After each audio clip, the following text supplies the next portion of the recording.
Dès la découverte de Lascaux en 1940, l'abbé Breuil, et plus tard l'abbé Glory, avec ce goût qu'ont parfois les ecclésiastiques de s'intéresser à tout ce qui concerne le sexe, se sont demandé si les grands bovins qui étaient dans la salle d'entrée n'étaient pas des vaches pleines, car on croyait à l'époque à la magie de la chasse et à le désir des hommes préhistoriques de favoriser la prolifération du gibier. En réalité, on sait très bien que ces bovins sont des taureaux manifestement sexués. Puis est arrivé M. Leroi-Gourhan là-dessus, qui s'est penché peut-être un petit peu trop sur ces problèmes de sexualité, en disant que la religion préhistorique serait bien une des seules dans lesquelles les sexualités n'interviennent pas en positif ou en négatif. Il est allé, à Lascaux notamment, un peu loin, puisque pour lui, les bovins, même les mâles, avaient une connotation féminine, et les chevaux, même les femelles, une connotation masculine.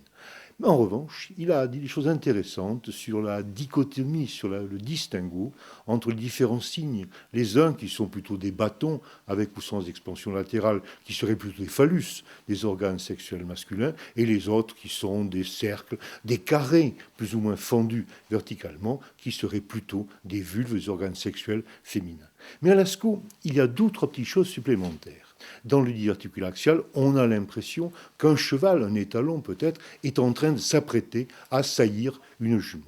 Bref, cette sexualité transparaît, mais en demi-teinte, dans les figures animales de Lascaux. Et puis, il y a l'homme de Lascaux qui manifestement est sexué, tout en sachant que lorsqu'on l'a publié pour la première fois dans la revue L'Illustration au tout début de 1941, les photographes avaient passé le sexe au spirographe pour ne pas effaroucher les lecteurs de cette bourgeoise revue.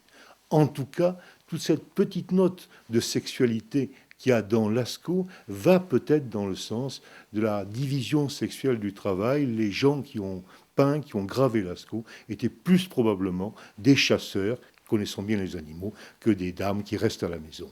Et l'on n'a pas retrouvé de Vénus dans Lascaux. C'est bien dommage.